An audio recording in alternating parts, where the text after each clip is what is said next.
How we doing, folks? Welcome back to the channel. As you can see, this is the final episode of the Spirograph. We're finally going to finish this thing today, and we really are going to finish it. Episode 10. It's been a journey. So we're starting off with the angle grinder, as you might expect. We had a bit of a leak when we poured the epoxy, and I shoved some kitchen roll up against it. And after about 4 hours it stopped dripping finally, but that is a solid lump of epoxy stuck to the bottom of it, and the only thing that had fetched that off was a grinder with a flappy disc in there. And I need to refinish the back of the piece because while I've been moving it around and messing around, I've put some scratches into the finish in the back, but nothing that a 240 grit pad won't fix, so that's our first job.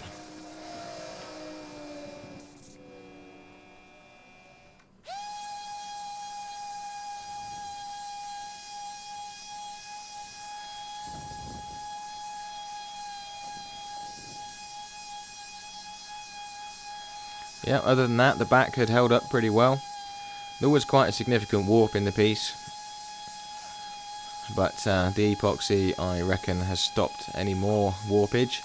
And it's also leaked out of all the cracks and filled them up as well, so bonus. So there we go, that's 240 grit on the top surface.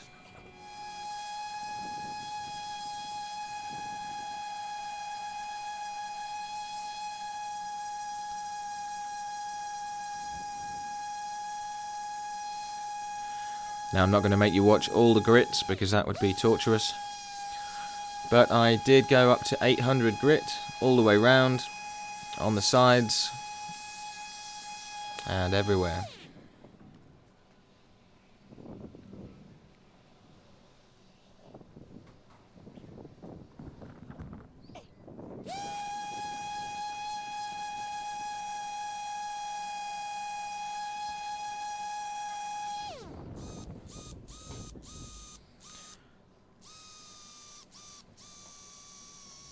Just using my 2-inch sanding pad, get rid of that little blob of epoxy in there.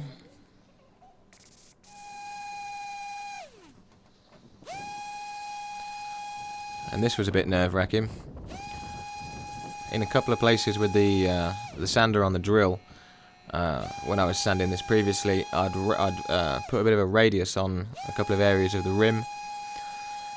So I had to take the sanding pad and make that line a sharp line again, which was pretty nerve-wracking. One slip and I'm into the surface, so. But we got it done.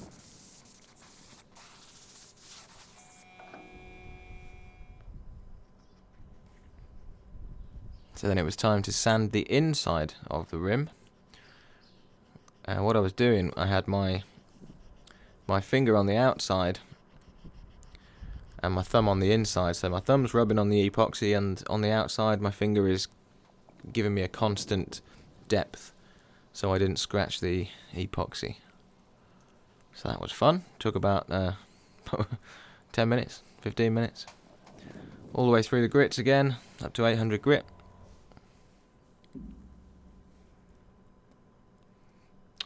Lovely bottle of shine juice. Nothing too crazy on this finish wise. Just wanted to put a bit of colour and a little bit of shine on the inside of the rim.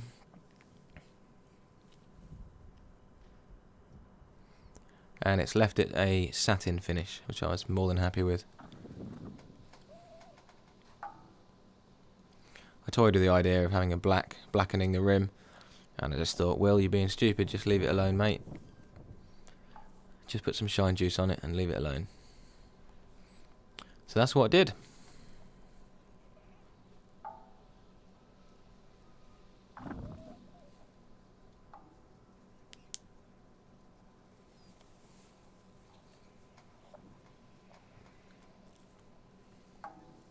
Just some denatured alcohol going on there, and then a large amount of shine juice.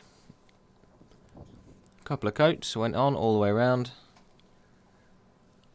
Spent a long time doing the sides, as that's really the only bit of the The wood you're going to see when it's on a tabletop is the sides, so made sure they were nice and shiny, evenly covered.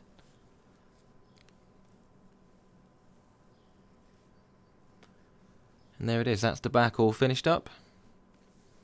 And that's the end of that. Now I'm going to hand you over now to Will talking in the past, and then at the end of the video there are some glamour shots. So thanks everybody for watching and following along this 10-part series.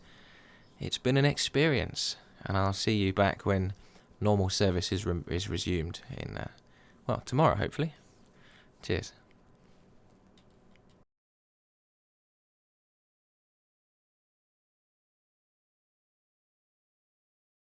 Okay, so here it is, folks. At the end of 2 weeks worth of work, give or take, it's done. Yeah, am I happy with it? Yeah, sort of. I think it's pretty cool. Is it what I set out to make from the very start of this project? No. Is it a bit of a rescue job? Yes. Yes, it is.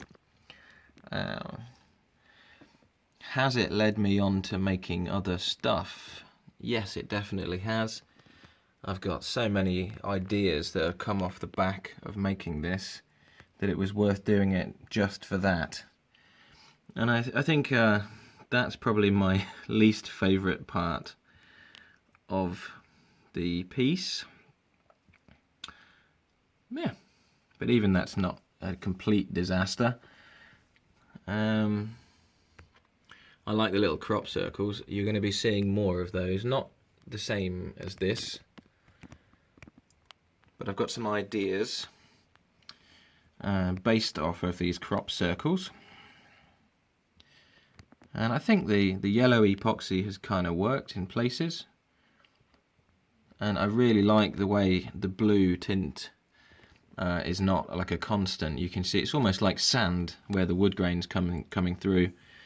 It's almost got a 3D edge to it. Can't get away from the fact that that looks a bit like a dartboard. Yeah. But it is pretty cool. It's 21 inches across. Yeah, about 1 3/4 inches thick.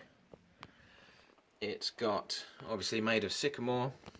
It's got Brazilian tulip and bog oak. And it's got an ash finial. And obviously it's got the pewter in the centre. So, let me know what you think. I'll tell you what I do like. I like the way that milliput has polished up.